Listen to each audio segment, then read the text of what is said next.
오늘 본문 고린도전서 6장 12절에서 20절의 말씀을 가지고 모든 것이 내게 가하나 이와 같은 제목으로 은혜를 나누도록 하겠습니다. 고린도 교회는요, 바울이 2차 선교 여행 중에 고린도에 1년 6개월 동안 머물면서 세운 교회입니다. 이곳에서 유대인들과 헬라인들에게 복음을 전했습니다. 하나님의 말씀을 전했다라는 기록이 사도행전 18장 11절에 있거든요. 짧게 기록되어 있습니다. 1년 6개월을 머물며 그들 가운데 하나님의 말씀을 가르치시니라. 그런데 이 1년 6개월 동안 정말 많은 결과가 있었습니다. 그래서 많은 성도들이 고린도 교회로 왔고 많은 변화가 있었고 많은 은사들이 나타났습니다. 학자들은 이때가 AD 51년에서 52년으로 보고 있는데요.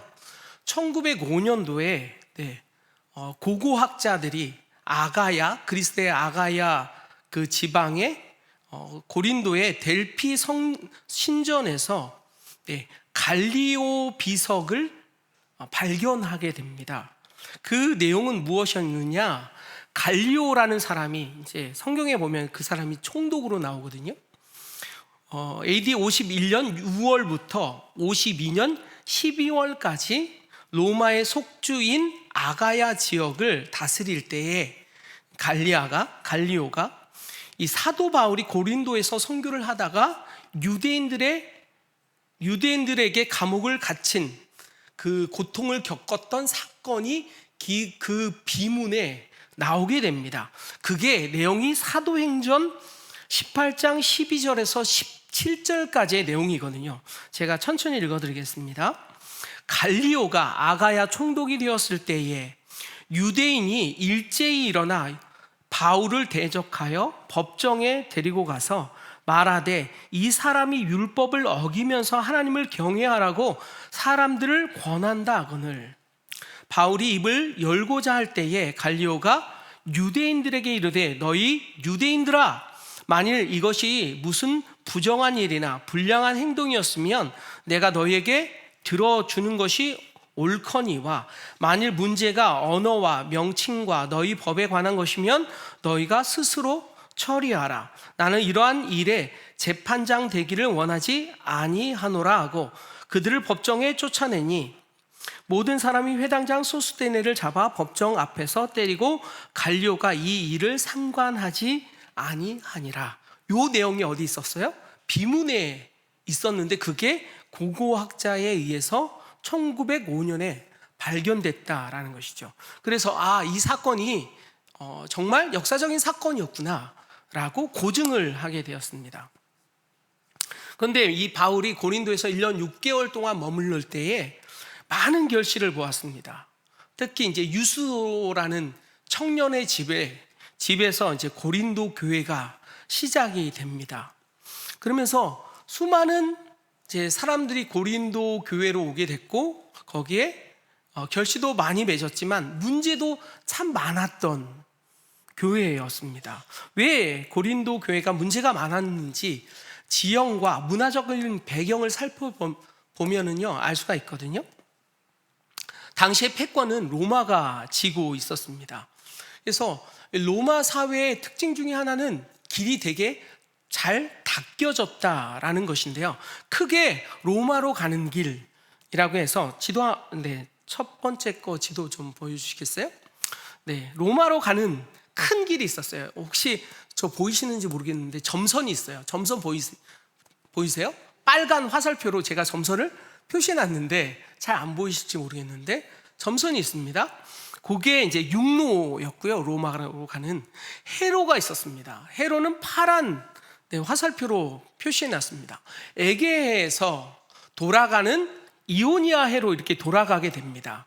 앞에 툭 튀져 나온 반도가 있는데 그게 어떤 반도냐면 펠레폰네소스 반도이거든요. 그래서 에게에서 이오니아 해로 이렇게 돌아가는 길에 그 길 사이에 파도가 엄청나게 셌다라고 해요. 그래서 배들이 저 에게에서 이오니아 해로 넘어갈 때에 수많은 배들이 난파가 됐다라고 합니다. 그래서 사람들은 어떻게 할까 하다가 방법을 찾아냈습니다. 어떤 방법을 찾아냈을까요? 고린도로 경유하는 방법을 찾아냈습니다.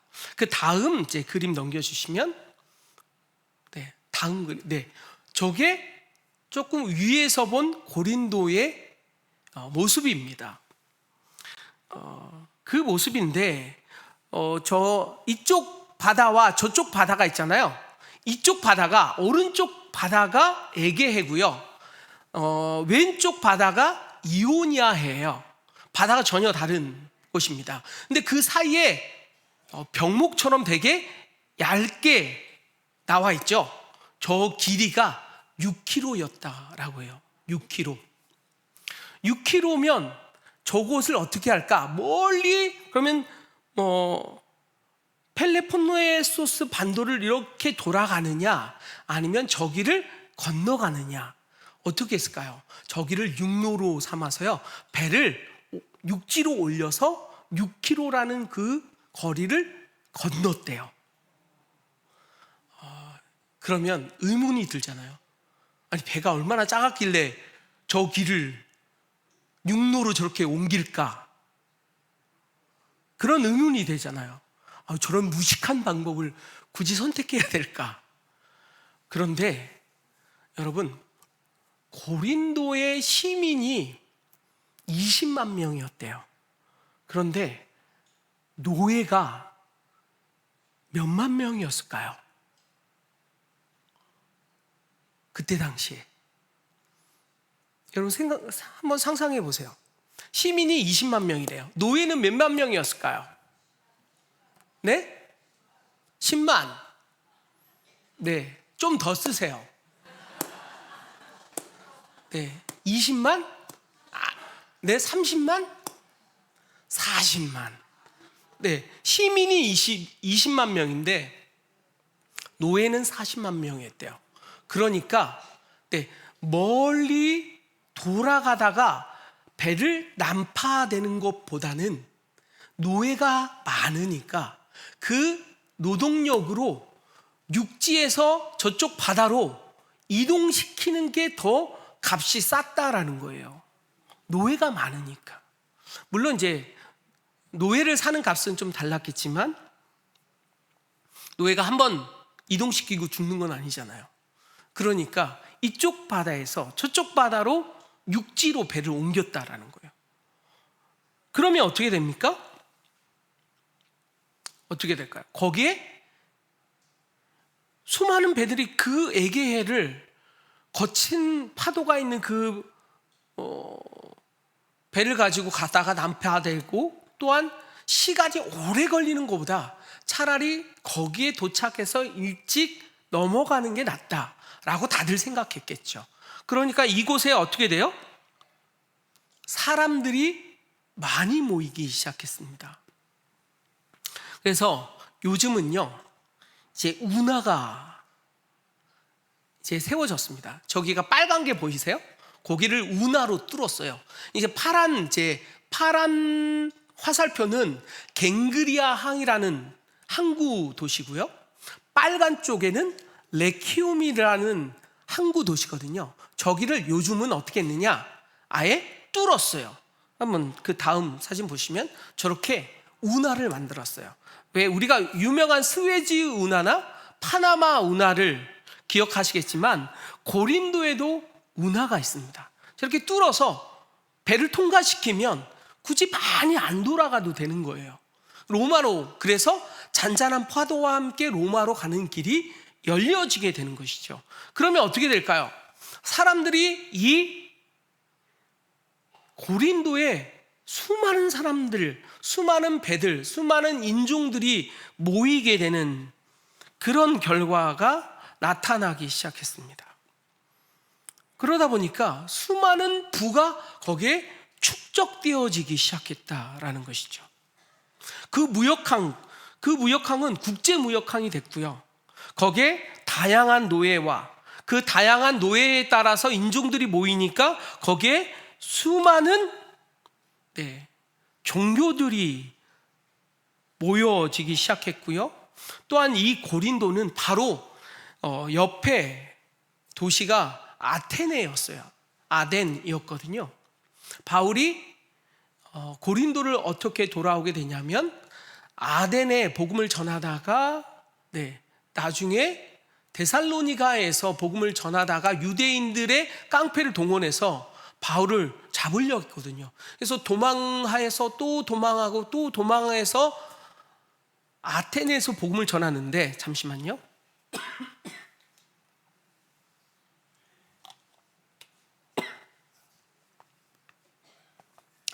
복음을 전하는데 거기에서 유대인들이 쫓아온 거예요. 그래서 어디로 도망갔느냐? 고린도로 오게 됩니다.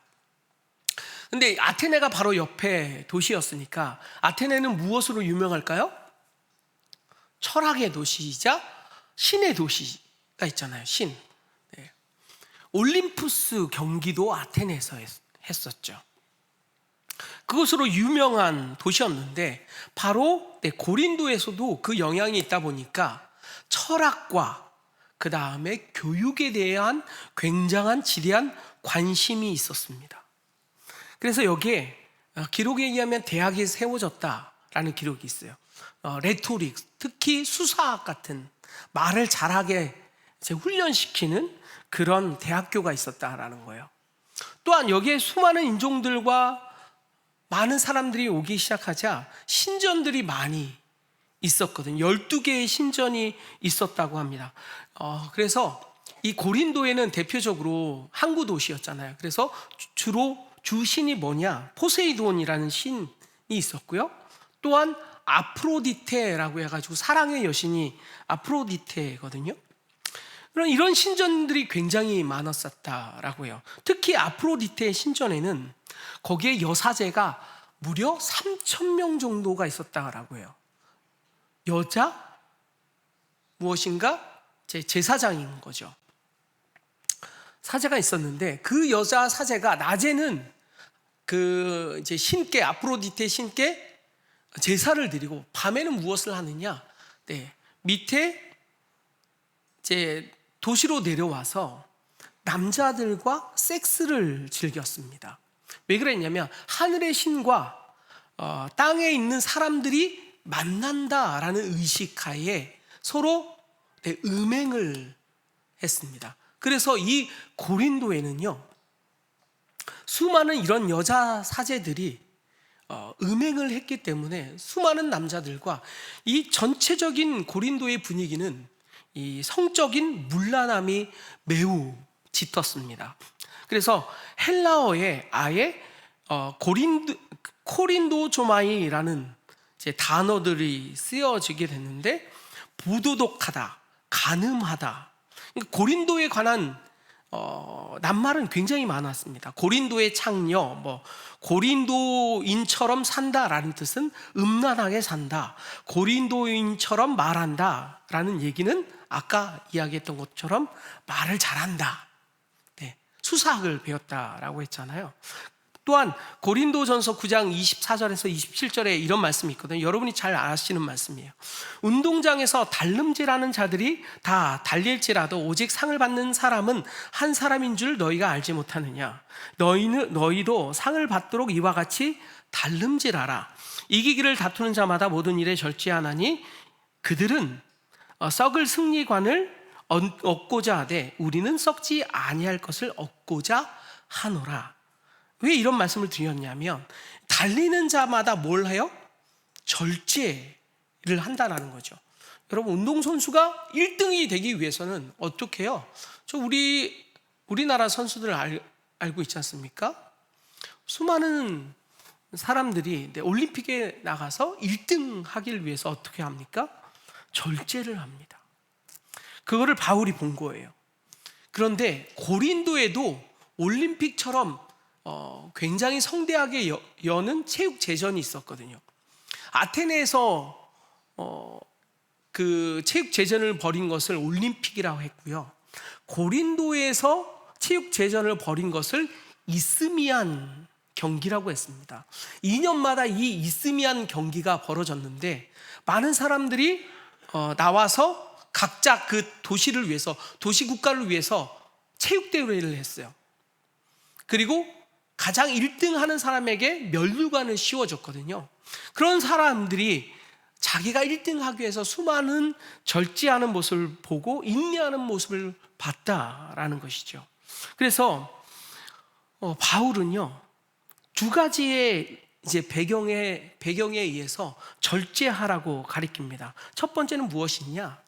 운동 경기를 하는 사람을 딱 보면서 너희들도 주 안에서 절제해야 된다 라고 가리키고요. 또 하나의 절제하라는 의미는 무엇이었느냐? 고린도의 수많은 신전과 수많은 여사제가 밤에 내려와 음란한 행위를 즐겼거든요.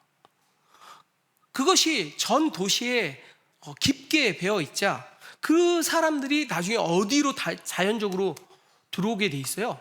교회로 들어오게 돼 있거든요. 그래서 그곳에 수많은 음란함이 교회에 퍼져 있었습니다. 바울이 이 고린도 사람들에게 절제하라는 또 하나의 이유는 이와 같았습니다. 수많은 음란 안에서 너희는 절제해야 한다라는 것이죠. 또 고린도 도시의 특징이 있었는데 유명한 것을 4가지로 이야기하면, 첫 번째는 헬레니즘에 의해서 지혜를 매우 중요시했습니다. 헬라 사람들은요, 육은 악한 것이고 우리의 영적인 것은, 우리의 생각하는 것이나 그런 것들은 되게 선한 거다, 이렇게 가리켰습니다. 그런데 그들은 우리가 말하는 천국 같은, 무엇인가 천국 같은 곳이 이데아라는 세계였거든요. 이데아의 세계를 가기 위해서는 무엇이 필요하느냐? 지혜가 필요하다라고 생각했습니다. 여러분, 구원 얻기 위해서는 무엇이 필요합니까? 믿음이 필요하죠. 그죠? 그들은 무엇이 필요했을까요? 지혜가 필요하다고 생각했어요. 그래서 소크라테스나 아리스토텔레스, 이런 소피스트들한테 지혜를 배우면 자기네들이 이데아의 세계로 간다라고 생각을 했어요. 그래서 그들은 지혜를 매우 중요하게 생각했고요. 말할 때 논리적으로 말하는 것을 굉장히 중요하게 생각을 했습니다. 두 번째는 이원론적 사상, 방금 말했던 물질적인 것은 악한 것이고 그 다음에 사고나 혹은 관념적인 것은 선하다, 이렇게 가리켰습니다. 이것은 이따가 이제 나오게 될 텐데 굉장한 큰 영향을 미치게 됩니다. 그리고 세 번째는 우상 숭배 문화가 아주 팽배했습니다. 낮에는 신께, 밤에는 사람들에게 나아가 음행을 하는 그런 문화가 아주 짙게 있었고요. 또한 고린도에는 여성에 관한 이제 관념이 하나가 있었는데 무엇이었냐면 철학자들이 그 관념을 가리켰습니다. 이렇게 주장했다고 합니다. 처음에는 세상에 여자가 없었다. 그런데 인간이 죄를 지어서 남자에게 벌을 주려고 제우스 신이 여자를 만들었다. 근데 다음 말이 아주 이상합니다. 여자는 남자의 기형이다. 잘못 태어난 이상한 존재라는 거죠. 그리고 이렇게 이끌어냅니다. 여자는 잘못 태어난 남자이다. 여러분, 이 논리가 어떻게 나중에 나올까요? 여자는 잘못 태어난 남자. 그래서 기형적인 여자보다는 온전한 사람인 남자와 성관계를 하는 것이 옳다라고 생각했습니다. 그래서 무엇으로 자연적으로 연결이 됐을까요? 동성애가 성행했습니다. 불완전한 여자보다는 온전한 남자와 성관계하는 것이 차라리 옳다. 그래서 여러분 놀라지 마세요. 소크라테스, 플라톤, 아리스토텔레스 다 동성애 하던 사람이었습니다. 기록에 젊은 아이와 성관계를 했다라는 기록들이 아직 남아 있습니다. 네. 그들은 어린 소년들과 성관계를 했거든요. 그러면서 그 대가로 성인이 지혜와 덕을 가리켜서 소년들에게 훌륭한 성인이 되게 한다. 그렇게 가리켰습니다. 그래서 젊은 소년들을 성관계의 대상자로 삼고 그렇게 즐겼다라는 것이죠. 그래서 그리스 제국은요, 남성 간의 동성애를 허용했습니다. 이것이 자연적으로 로마 시대 때에도 이어지게 됩니다. 그런데 여기에 고린도라는 곳에서도 그런 것들이 이어졌다라는 것이죠. 그리고 또한 고린도는 종말론 사상을 믿지 않았습니다. 그래서 예수님의 십자가와 그 다음에 부활의 신앙이 그들의 모토가 되지 않았습니다. 우리는 교회 다니는 사람은 우리의 모토가 뭔가요? 십자가와 부활이지 않습니까? 가장 신앙의 중심적인 것이 십자가와 부활입니다. 이걸 통해서 우리가 구원 얻고 영원한 생명을 얻는다라고 우리는 받아들이고 있잖아요. 그런데 그들에게는 이 신앙이 모토가 되지 않았습니다. 자연적으로 그러면 성숙한 신앙이 될 수 없다라는 것이죠. 그들은 이렇게 이야기합니다. 모든 것이 내게 가하니 내가 하고 싶은 대로 살면서 쾌락을 즐기자. 오늘 본문에도 나옵니다. 12절에 모든 것이 내게 가하다. 그러나 바울은 다 유익한 것이 아니다. 이렇게 주장합니다. 이 땅에서 누리는 부귀 영화, 성적인 쾌락 대신 주님께서 다시 오시기 전에 거룩한 성도의 삶으로 우리가 회복되어야 한다. 이게 바울의 주장이었습니다. 그런데 이 말을 잘 따르지 않았다라는 것이죠. 왜 그랬냐면 이따가 나올 텐데 여기에는 십자가의 사상과 그다음에 부활의 이 신앙이 녹아져 있기 때문입니다.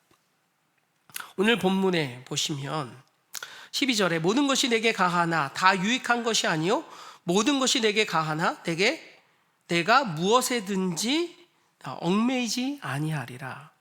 이 고린도 교회 교인들과 그 사람들의 주장과 바울의 주장이 충돌하는 지점입니다. 어떤 부분에서 충돌할까요, 여러분? 이 모든 것이 가하다 이 주장은요, 바울이 이야기한 게 아니라 고린도 사람들이 주장했던 모토와 같은 주장이었습니다. 이 뜻은 무엇이냐? 내게 모든 것이 합법적이다. 모든 것이 내게 허락되었다라는 것이죠. 왜일까요? 헬라의 이원론적인 철학적인 개념이 그들을 그렇게 만들었습니다. 그때 당시에 영지주의가 매우 헬라에 영향을 크게 미쳤던 때였거든요. 그래서 육과 영은 분리해서 생각하는 경향이 있었습니다. 그래서 그들은 육은 악한 것이고 영은 선한 것이다.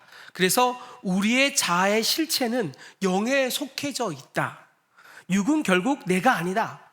나의 껍데기일 뿐이다 라는 거예요. 그러니까 성적으로 아무리 문란해도 결국은 이건 내가 아니야. 이건 껍데기일 뿐이야. 나의 진정한 것은 무엇이냐? 내 안에 있는 자아야 라고 생각했다라는 거예요. 그러니까 어떤 죄를 저질러도 크게 뭐가 없어요? 죄책이 없는 거예요. 그래서 육체로는 내가 모든 것을 할 수 있다라고 그들은 굳게 믿고 있었다라는 것이죠. 그런데 여러분, 십자가를 전하면 어떻게 돼요? 내가 죄책이 와서 죄에 대해서 회개하게 되잖아요. 그렇죠. 성령께서 우리 안에 들어오시면 어떻게 돼요? 죄에 대하여, 의에 대하여, 심판에 대하여 내 안에서 책망하시잖아요. 성령이 오시면 내게 오셔서 그건 죄야. 진서가 그렇게 하면 안 돼. 라고 마음속에, 양심 속에 그렇게 주장한다라는 것이죠. 그런데 이 사람들한테는 그런 게 없는 거예요. 그러니까 어떻게 해요? 마음대로 나가서 성적인 문란함을 즐기는 거예요. 여러분, 9절 보세요. 6장 9절. 고린도전서 성경책 가지고 오셨어요? 9절 한번 보세요. 9절. 9절과 10절. 놀라운 것이 있습니다. 보셨어요?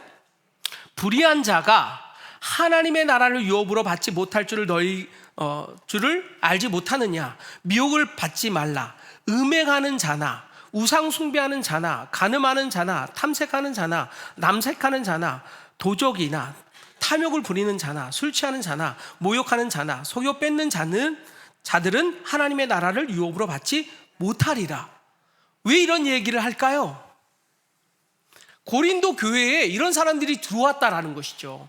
여러분 천천히 생각해 보세요. 음행하는 자, 맨날 나가서 성관계하는 사람, 우상 숭배하는 사람, 간음하는 사람, 탐색하는 사람. 여기까지는 다 알죠. 탐색하는 사람은 어떤 사람인지 아세요?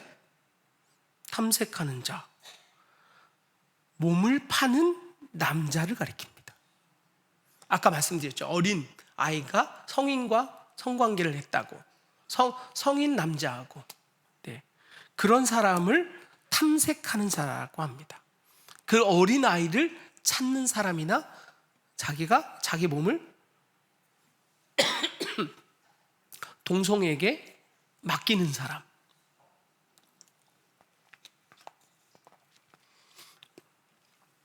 그리고 남색하는 자는 동성연애하는 자입니다.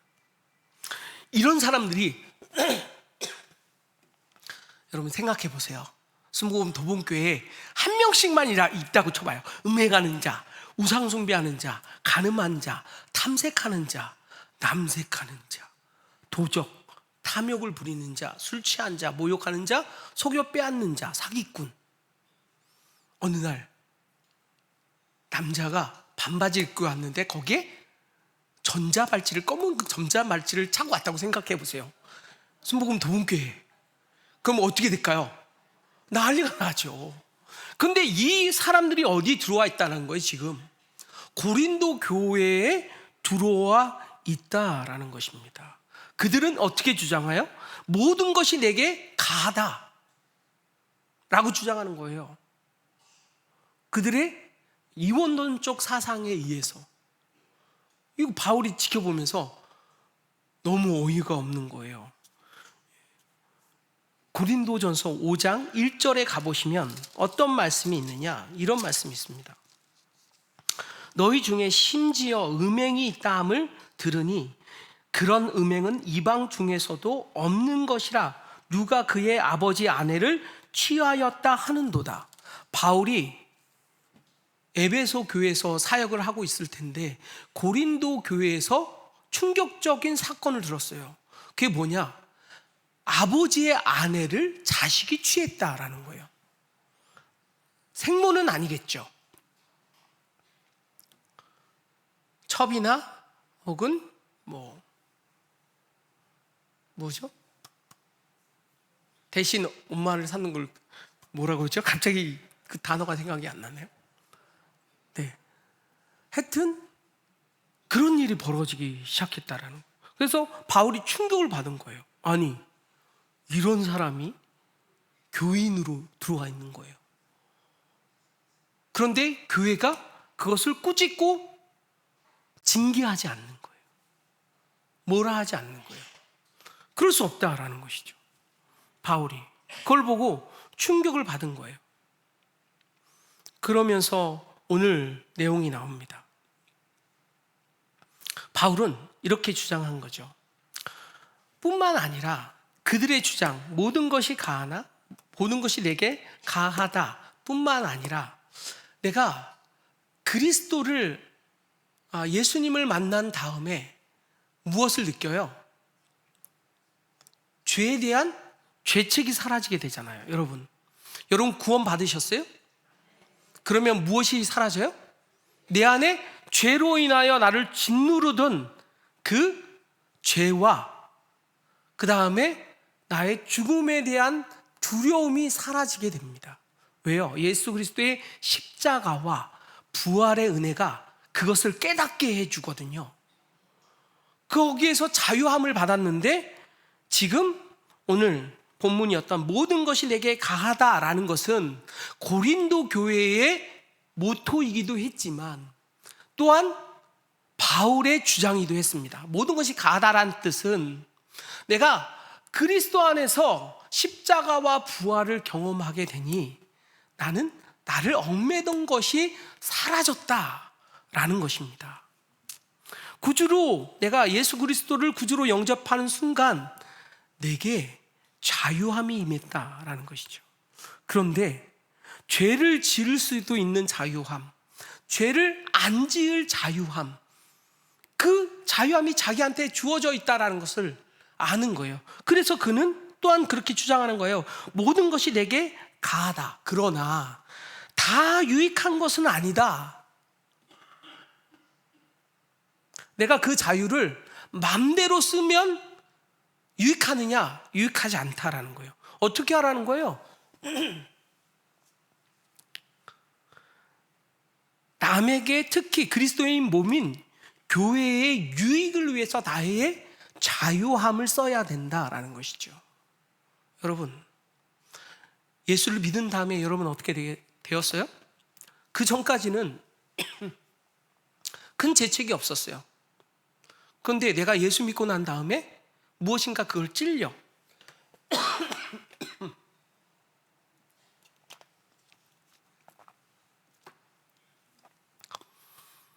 근데 나한테 자유함이 있는 거예요. 이것을 선택할 수도 있고 이것을 선택 안 할 수도 있고, 그것을 저질름으로 인해서 내게 잠깐의 유익이나 쾌락은 있겠지만 그것으로 인하여 내가 죄책이 다시 오고 하나님과 분리된다는 사실을 내가 알아요. 그럼 나는 어떻게 할까요? 그것을 선택을 안 하겠죠. 여러분 다 그러고 계시잖아요. 내가 분명히 욕할 수 있어요. 내가 분명히 도적질할 수도 있어. 근데 그걸 선택 안 합니다. 왜요? 하나님께서 내 안에 계셔서 그것은 옳은 게 아니야 라고 성령께서 내 안에 책망하시고 계신 거죠. 말씀하시고 계신 겁니다. 거기에 양심에 나를 부딪히게 하기 때문에 그것을 선택하지 않습니다. 그렇죠, 여러분? 그런데 고린도 교회는 어떻게 했다라는 거예요? 그럼에도 불구하고 했다라는 거예요. 그러지 말라는 거죠. 네. 그래서 모든 것이 내게 가하나 내게 무엇이든지 얽매이지 아니하리라. 이렇게 바울은 주장하고 있습니다. 무엇인가 불안함과 죽음, 두려움 이런 것에서 벗어날 수 있는 그들은요, 또한 그 다음에 보면 13절에 보면 음식은 배를 위하여 있고 배는 음식을 위하여 있다. 무슨 뜻일까요? 무슨 이게 음식은 배를 위하여 있고 배는 음식을 위하여 있다. 무슨 뜻이에요?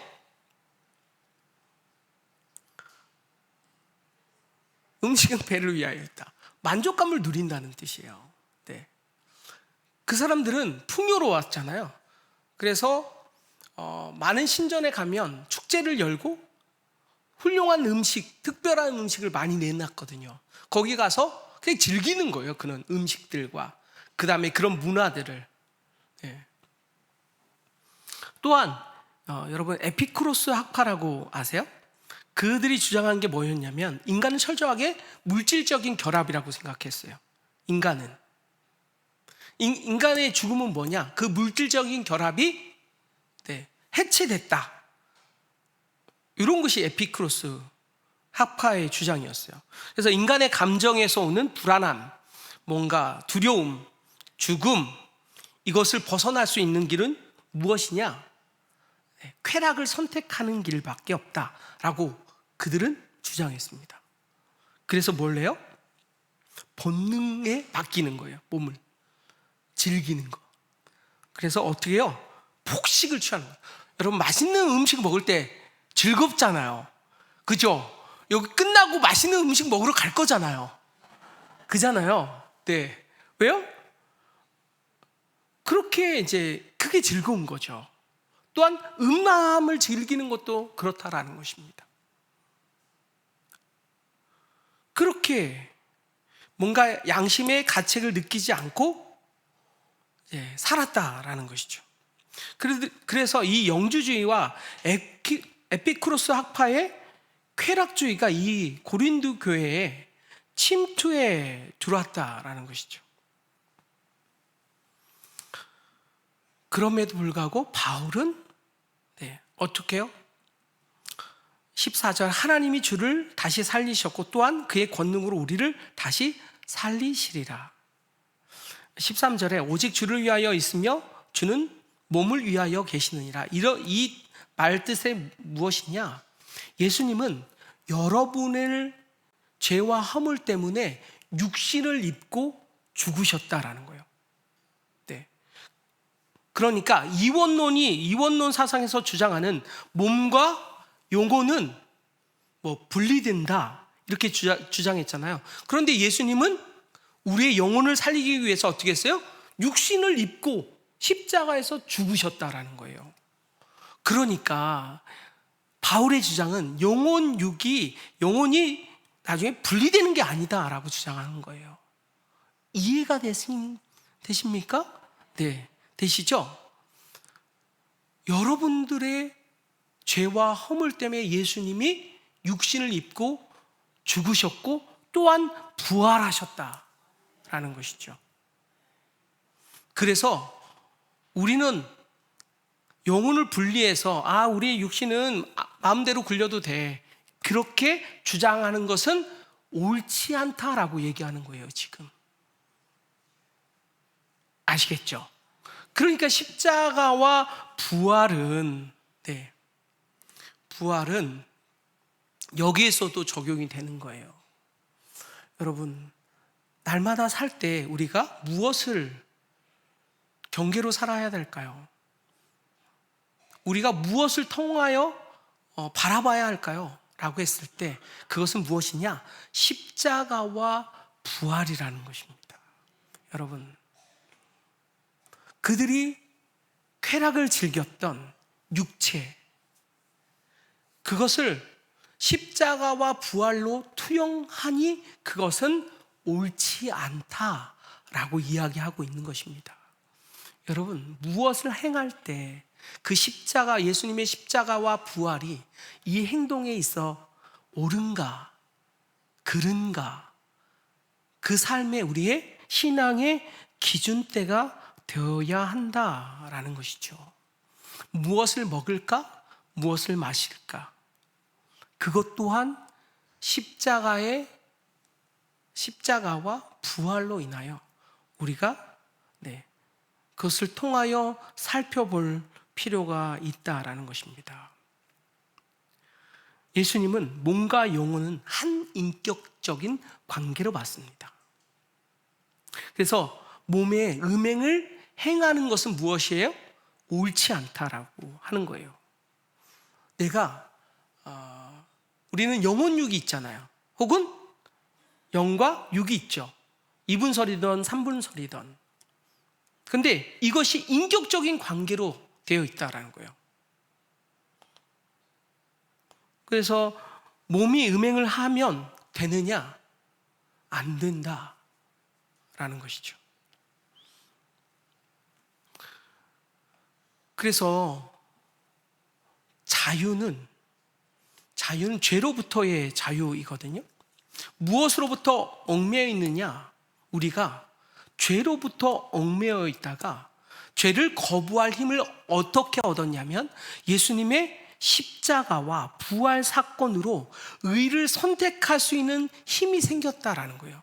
우리가 예수 믿지 않을 때는 무엇인가 선한 것과 악한 것을 별로 구별을 못했고요. 그 다음에 선한 것을 선택할 힘이 없었다라는 거예요. 그런데 우리가 예수 그리스도를 구주로 믿고 십자가와 부활을 경험한 다음에는 무엇이 생기는 거예요?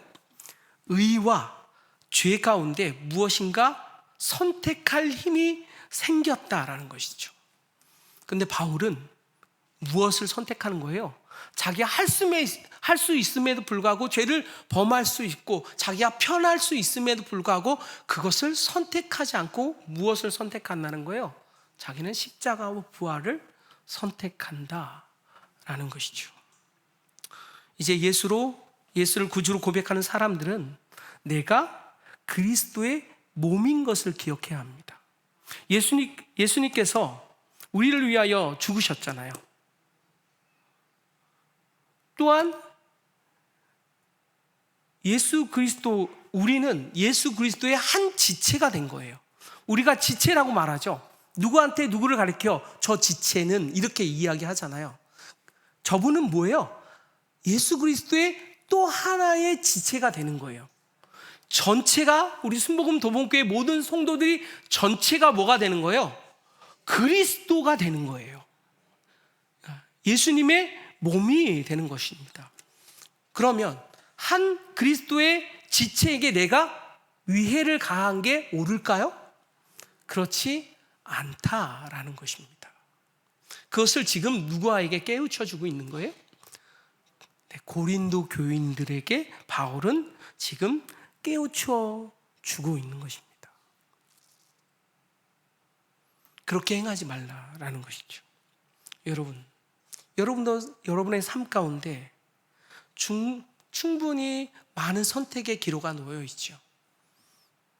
그것의 기준은 예수님이면 예수 그리스도의 십자가와 부활에 의해서 저것이 내가 교회의 유익이고 하나님 앞에 그것이 영광됨이 합당한가 살펴보라는 것입니다. 또한 우리는 행할 때 그리스도의 한 지체로서 다른 사람에게 옳게 보이는 저 사람은 예수를 믿는 사람이야 라고 칭찬을 받을 만큼 그런 행동이 내 안에 있어야 한다는 사실입니다.